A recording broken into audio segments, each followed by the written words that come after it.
और इस बीच आपको बड़ी खबर बता दें, और बड़ी खबर है कि मिस्र ने अमेरिकी सेना के साथ संपर्क किया है। गाजा में मदद पहुंचाने के लिए चर्चा की गई है, मानवीय सहायता पहुंचाने के लिए मदद मांगी गई है। मिस्र के राष्ट्रपति अल सीसी ने यूएस की सेंट्रल फोर्स की कमांड के अफसरों से की है बातचीत के कैसे गाजा तक मदद पहुंचाई जा सके। आपको बता दें, मिस्र ने अमेरिका सेना से संपर्क किया है और चर्चा क्या की है, चर्चा की है कि कैसे गाजा में मदद पहुंचाई जाए, मानवीय सहायता पहुंचाने के लिए मदद मांगी है। आपको बता दें, मिस्र के राष्ट्रपति अल सीसी ने यूएस की सेंट्रल फोर्स की कमांड के अफसरों से बातचीत की है, चर्चा की है। तो गाजा में हालांकि इजराइल साफ कह चुका है कि पहले हमारे जो हॉस्टेजेस हैं, जो हमारे बंधक हैं, उनकी रिहाई, उसके बाद कोई कदम हो सकता है मदद को लेकर। लेकिन इस बीच अब मिस्र की तरफ से अमेरिकी सेना के साथ संपर्क किया गया है और मदद मांगी है मानवीय सहायता पहुंचाने के लिए। गाजा में मदद पहुंचाने के लिए बाकायदा चर्चा की है मिस्र के राष्ट्रपति अल सीसी ने यूएस की सेंट्रल फोर्स की कमांड के अफसरों से। और अगली बड़ी खबर क्या है, ये वैभव आपको बताएंगे।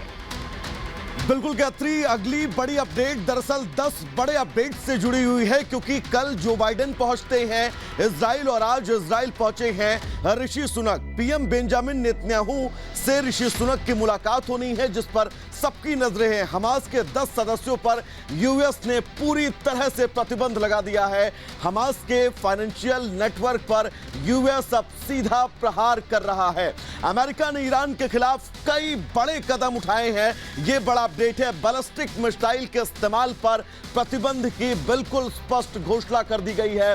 गाजा पीड़ितों की मदद के लिए राफा बॉर्डर मिस्र खोलेगा। फिलिस्तीन को $10 मिलियन की यूएस मदद करने वाला है। यह भी बहुत बड़ा अपडेट इस युद्ध के बीच। दरअसल इस युद्ध के बीच जो बाइडेन का पहुंचना, जो बाइडेन के बाद अब ऋषि सुनक का पहुंचना, और ये तमाम बड़े अपडेट्स। लेकिन बड़ी खबर क्या है आपको बताएंगे। बड़ी खबर आपको बता दें, ईरानी राष्ट्रपति ने मिस्र से अपील की है राफा बॉर्डर को जल्द खोले मिस्र, गाजा के लोगों को मिले मानवीय सहायता। ईरान ने बात की है राफा बॉर्डर से ही गाजा को मिल सकती है अंतर्राष्ट्रीय मदद।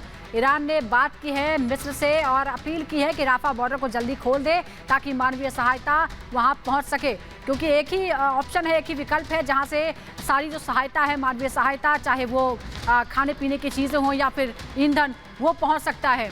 और यही कोशिश की जा रही है। ईरान लगातार संपर्क में है दूसरे देशों के। लगातार ईरानी राष्ट्रपति मिस्र से बात कर रहे हैं, रूस और चीन से भी बात कर चुके हैं। लेकिन इस बीच लगातार जो अमेरिका है उसका वो नाराजगी इसकी झेली पड़ रही है ईरान को, और ईरान पर नए प्रतिबंधों का ऐलान कर दिया। बैलिस्टिक मिसाइल के इस्तेमाल पर पूरी तरह से बैन है, यानी अगर ऐसा कुछ होता है तो इसके परिणाम बेहद भयंकर होंगे। मिसाइल ड्रोन कार्यक्रमों को भी झटका लगा है, क्योंकि इस पर भी पाबंदी है। पहले से ही बहुत से प्रतिबंध, बहुत से बैन ईरान पर अमेरिका ने लगा रखे हैं। कई ईरानी कंपनियों पर भी प्रतिबंध लगाने का ऐलान कर दिया है, यानी ईरान को भी पूरी तरह से घेर लिया गया है। जिस तरह से वो लगातार बयानबाजी कर रहा है, विनाशकारी हथियारों से मुकाबले के लिए भी बैन है। विनाशकारी हथियार किसी तरह से उसके पहुंच से बाहर ही रहे। ब्रिटेन, फ्रांस और जर्मनी पहले भी ऐसे कर चुके हैं। यूएन से राहत मिलने पर अमेरिका ने नए बैन भी लगा दिए हैं, यानी यूएन भी ईरान को खास मदद नहीं कर सकता। इजराइल के खिलाफ तेहरान के हथियारों का इस्तेमाल हो रहा है, इस तरह की बात भी सामने आ रही है और इसीलिए नाराजगी है।